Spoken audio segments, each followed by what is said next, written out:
사순절 12번째 날의 말씀을 함께 나누겠습니다.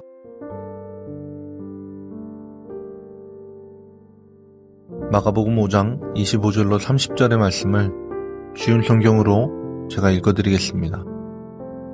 그 중에는 12년 동안 혈루증을 앓아온 여자가 있었습니다. 그는 여러 의사에게 보이면서 고생을 했습니다. 그러나 가진 돈만 다 써버리고 효과는 없었습니다. 오히려 병이 더 심해져 갈 뿐이었습니다. 그러던 중 예수님에 대한 소문을 듣고 사람들 틈에 끼어 예수님을 따라가다가 예수님의 옷에 손을 대었습니다. 그 여자는 옷에 손을 대기만 하여도 내가 나을 거야 하고 생각했습니다. 그 즉시 피가 흐르는 것이 멈췄습니다. 그녀는 자신의 병이 나은 것을 몸으로 느꼈습니다.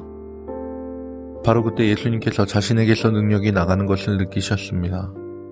그래서 돌아서서 물으셨습니다. 누가 내 옷을 만졌느냐? 아멘. 부정한 한 여인이 나옵니다. 그 여인을 부정하다라고 규제한 것이 무정하거나 모욕적인 규례는 아니었습니다. 그 당시 의료적으로 좋은 조치였습니다. 다른 누군가를 감염시킬 수 있는 위험한 행동을 제한하는 방법이었습니다. 현재 코로나 바이러스로 인한 자가격리와는 다릅니다. 그 여인의 병이 다른 사람에게 전염이 안 된다는 것도 그때는 몰랐었고 언제 끝날지도 모르는 격리를 혼자 계속해야만 했습니다. 자신은 제자리에 멈춰진 채 다른 모든 이들이 자유롭게 살아가는 모습을 지켜봐야만 했습니다. 그런 그녀가 자유를 찾기 위한 마지막 모험을 감행합니다. 군중들 사이를 통과하여 예수에게 다가가 예수님에게 손을 댑니다.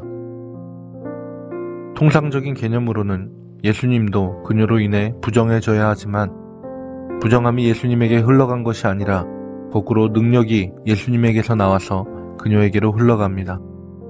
예수님이 부정해지지 않고 그 여인이 치유되었습니다. 그리고 예수님의 반응도 아주 인상적입니다. 딸아, 내 믿음이 너를 구원하였다. 예수님의 이 말씀에 우리는 약간 고개를 갸웃하게 됩니다. 그 여인의 믿음이라기보다 하나님의 능력이 구원하셨다는 말이 더 맞지 않을까 싶습니다. 당연히 모든 것의 주관자는 하나님이십니다. 특별히 구원의 문제에 있어서는 더더욱 하나님이 주관하십니다. 하지만 하나님은 우리 인간이 그저 팔짱 끼고 하나님의 사역을 구경하는 무기력한 존재나 승객이 되길 바라지 않으십니다. 하나님의 일에 동참하고 하나님을 경배하고 하나님을 위한 삶을 사는 것을 원하십니다. 그 과정의 시작이 바로 믿음입니다. 모든 능력은 하나님으로부터 오지만 그 능력이 믿음의 사람에게로 임하도록 하는 것이 바로 믿음입니다.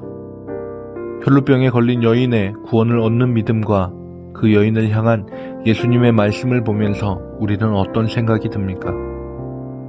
우리에게 주어진 기회를 놓쳐서는 안 됩니다. 군중 사회에 머물러 있어서는 안 됩니다. 예수님께 충분히 다가가 손을 뻗으십시오.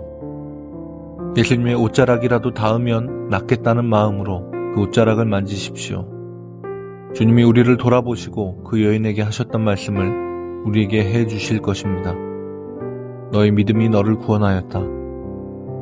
오늘도 우리에게 주어진 하루를 살아가며 예수님께 더 가까이 나아가고 손을 뻗고 주님으로부터 나오는 능력으로 살아가는 모두가 되시길 축복합니다. 기도하겠습니다.